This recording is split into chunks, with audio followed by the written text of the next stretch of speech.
نحمد ونصلی علی رسول الکریم اما بعد اعوذ باللہ السمیع العلیم من الشیطان الرجیم بسم اللہ الرحمن الرحیم رب اشرح لی صدری ویسر لی امری واحلل عقدۃ من لسانی یفقهوا قولی۔ ناظرین، کافی ہفتوں سے ہماری بات جاری کہ حافظ کون، کہ ہم نے اپنے بچوں کو حفاظ کیسے بنانا ہے۔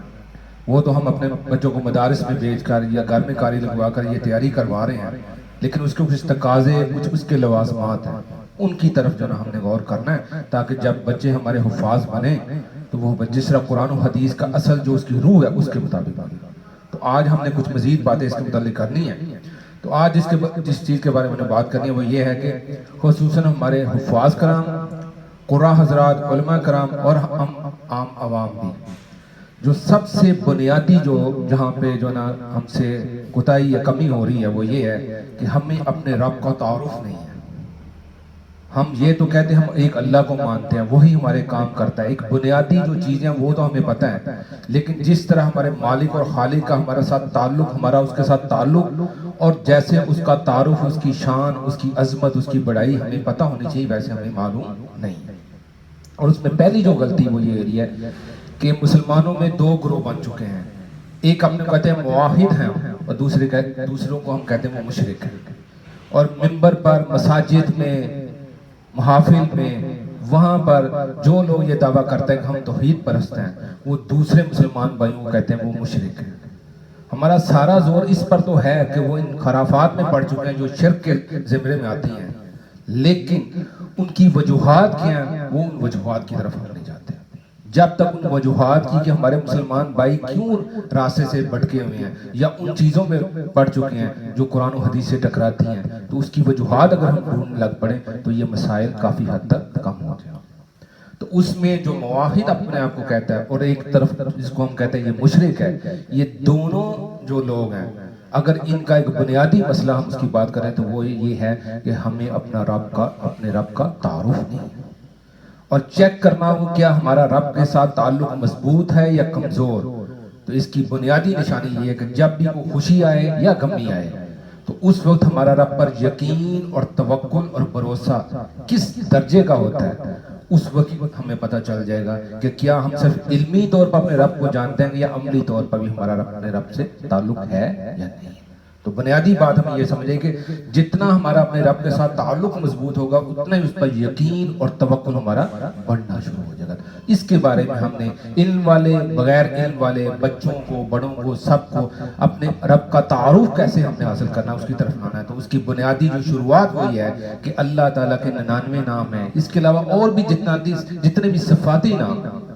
اس کے ساتھ رب کا تعارف حاصل کرنا ہے اور اپنا جو ہمارا کمزور تعلق اپنے رب کے ساتھ ہے اس کو مضبوط کرنا ہے۔ اور اس کے ساتھ دوسری ایک عام پڑھے لکھے لوگوں میں غلط فہمی خصوصاً پائی جاتی وہ یہ ہے، وہ کہتے ہیں یہ حقوق اللہ، تو اللہ کہتا ہے میں سارے معاف کر دوں گا۔ حقوق اللہ، حقوق العباد کی طرف زیادہ توجہ دو، لوگوں کو لوگوں کے ساتھ جوڑا جائے۔ یہ بات تو ٹھیک ہے، حدیث سے ہمیں پتہ چلتی ہے، لیکن یہ بات اس میں جو کمی رہ گئی ہے وہ یہ ہے کہ انسان کے ساتھ تب بھی جڑے گا جب اس کا تعلق اپنے رب سے ہوگا، کیونکہ سب سے بڑا علم جو ہے وہ قرآن ہے، اور قرآن میں جو سب سے بڑا علم ہے وہ توحید اور اللہ کی معرفت ہے۔ جب تک ہمیں اپنے رب کی معرفت، اس کے ساتھ تعلق مضبوط نہیں ہوگا، ہم حقوق العباد بھی ہمارے بہتر نہیں ہو سکتے۔ جب ہم حقوق اللہ بہتر کریں گے تو اس کے ساتھ حقوق العباد خود بخود ہی بہتر ہونا چاہیے، کیونکہ ہمیں یہ پتہ چل جائے گا کہ جو ہم نے انسان کے ساتھ کیا تعلق ہونا چاہیے، کہ ہمارے رب نے اور نبی اکرم صلی اللہ علیہ وسلم کی احادیث مبارکہ سے ہمیں اس کی رہنمائی کیسے ملتی ہے۔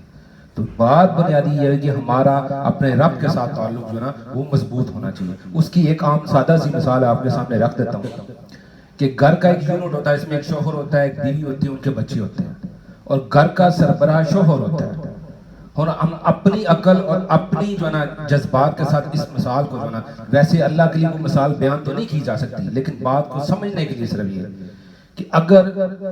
میری بیوی ہو، میرے بچے ہوں جن کی کفالت میرے ذمہ ہے، اور وہ میری بیوی وہ یہ زبان سے تو کہے کہ تم میرے شوہر ہو، تم میرے گھر کے سربراہ ہو، تم سارے معاملات جتنے بھی مجھے ضروریات پڑے میں نے تم سے مانگنی ہے، یہ وہ زبان سے تو کہے، اور بچے بھی یہ کہیں کہ بابا جتنی بھی مجھے فیس کی ضرورت پڑے گی، کوئی پیسوں کی ضرورت پڑے گی، آپ سے ہی مانگوں گا، لیکن جب اس چیز کی ضرورت پڑے، جب اسے حاجت ہو کہ مجھے یہ چیز چاہیے، تو وہ اپنے بچے، اپنے باپ کو اور بیوی، اپنے شوہر کو چھوڑ کر صرف اور صرف قریبی عزیز جو ہیں وہ صرف شوہر کے بھائی سے اور بیٹے جو ان کی اولاد ہے وہ اپنے چچا اور تایا سے اپنی ضروریات پوری کرنے کے لیے پیسے مانگنا شروع کرتے ہیں، تو شوہر کو جو خود مختار ہے، ان کا کفیل ہے، ان کی ضروریات پوری کرتا ہے، لیکن صرف اس کو چھوڑ کر کسی قریبی رشتہ دار سے اپنی ضروریات پوری کرنی شروع کرتے ہیں، تو شوہر اور انسان کو، اس مرد کو غصہ آتا ہے کہ میں گھر کا کفیل ہوں، میں گھر کا سربراہ ہوں، مجھے چھوڑ کر یہ اپنی ضروریات میرے قریبی، چاہے میرا بھائی ہے، بہن ہے، اس کو کیوں بتا رہے ہیں؟ مجھ سے مانگے، میں نہیں دوں گا۔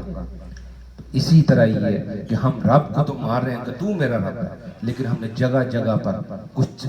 چیزیں بنا لی ہیں، کچھ شخصیات کو جنا کھڑا کر لیا ہے کہ رب کے ساتھ یہ بھی ہماری ضروریات پوری کرتے ہیں۔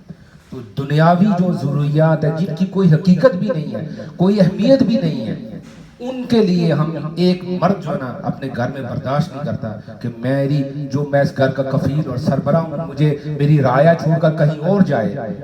تو کیا سارے انسان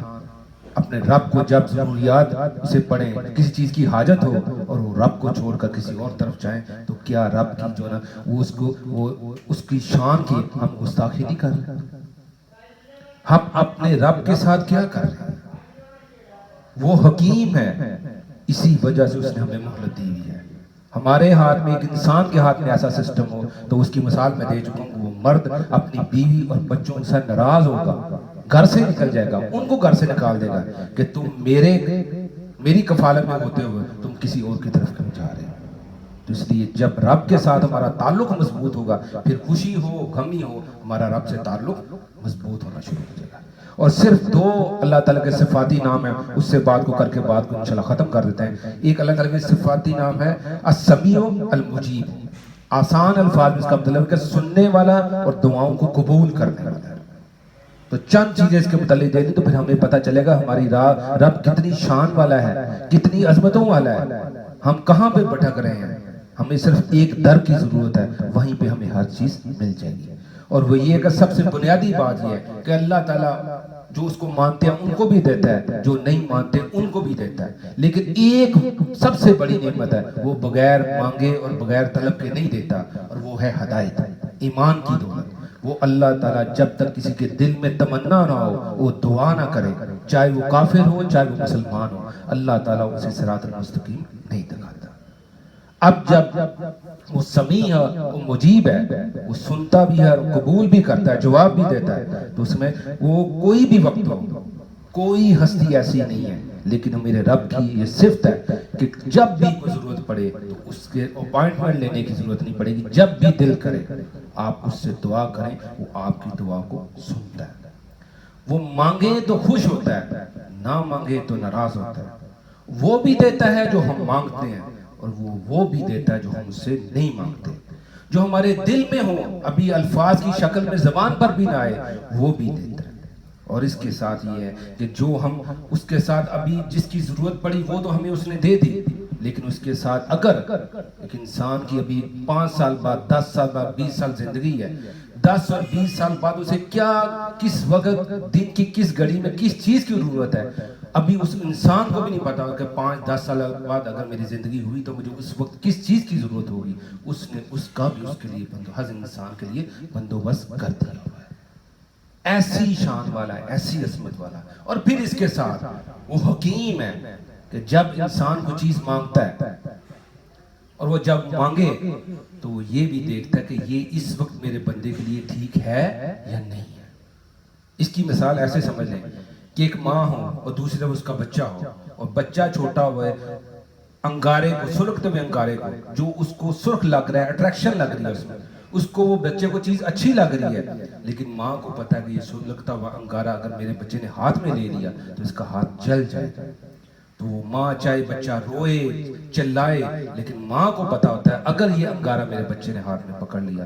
تو اس کا نقصان اور ہاتھ جل جائے گا۔ اسی طرح میرے رب کو پتا ہے، ہم ضد کرتے ہیں، ہم کہتے ہیں یا اللہ یہ مجھے چیز مل جائے، لیکن میرے حکیم، میرا سمیع اور مجیب رب کو پتا ہوتا ہے کہ یہ چیز میرے بندے کے لیے اس وقت ٹھیک نہیں ہے، اگر دے دی تو اس کا نقصان ہوگا۔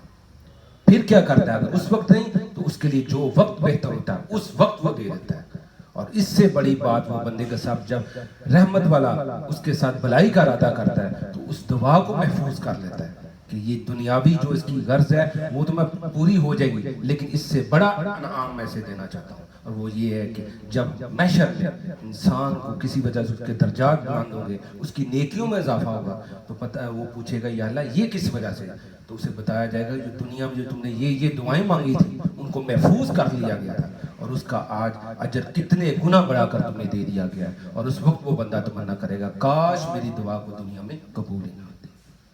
اتنا وہ سننے والا اور دعاؤں کو قبول کرنے والا رب ہے. کیا اس کے مقابل کوئی اور الہ ہو سکتا ہے؟ لا الہ الا اللہ.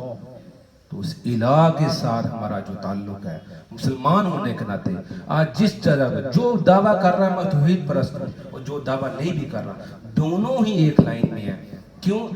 رب کا تعارف اس کی صفات کے ساتھ جس طرح ہونا چاہیے، ہماری خوشیوں میں، ہماری غمیوں میں، ہمارے شب و روز میں اس کی کمی محسوس ہو رہی ہے، کیونکہ ہمارا رب پر یقین اور توکل ہے. تو یہ چاہے ہمارے بچے حفاظ کرام بنے یا عام عوام ہو، سب سے بنیادی چیز جس پر ہم نے اکٹھے آنا وہ یہ کہ سب سے بڑا اس کائنات میں سب سے بڑا جو حق ہے وہ ہمارے مالک اور خالق کا ہے. اور اس کا حق ہم کس طرح ادا تو نہیں کر سکتے، لیکن اس کا حق کے لیے سب سے پہلے اس رب کی شان، معرفت، اس کی پہچان ضروری ہے. جتنی زیادہ معرفت اور پہچان شروع ہو جائے گی اتنا ہی رب پر یقین اور توکل شروع ہو جائے گا. اور جب یقین اور توکل شروع ہو جائے گا پھر خوشی آئے، غمی آئے، چیز چلی جائے، چیز کوئی آ جائے، نعمت چلی جائے، کوئی نعمت آ جائے، اس سے انسان کو اتنا خاص فرق نہیں پڑے گا. تو یہ بنیادی بات آج ہم نے کیا حافظ کون کے متعلق کہ ہم نے اللہ کی معرفت اور اس کی پہچان کے ساتھ جو ہمارا کمزور رشتہ رب کے ساتھ ہے اس کو مضبوط کرنا ہے. مزید اس کے بارے میں بات کریں گے تو اللہ سے دعا ہے کہ اللہ قرآن و حدیث کا جو علم ہے، جو سب سے بڑا علم ہے، اس کا اور اس علم میں جو سب سے بڑا علم ہے وہ اللہ کی معرفت اور اللہ کا حق سب سے بڑا ہے. اللہ کا حق جب ہم بڑا سمجھیں گے تو حقوق العباد بہت ہی ٹھیک ہونا شروع ہو جائیں گے. اللہ سے دعا ہے کہ اللہ تعالیٰ قرآن حدیث کا علم حاصل کر کے، اللہ کی معرفت حاصل کر کے، اللہ کے ساتھ جو کمزور رشتہ ہے اس کو مضبوط کرنے کی توفیق عطا فرمائے. واحد دعوانا الحمدللہ.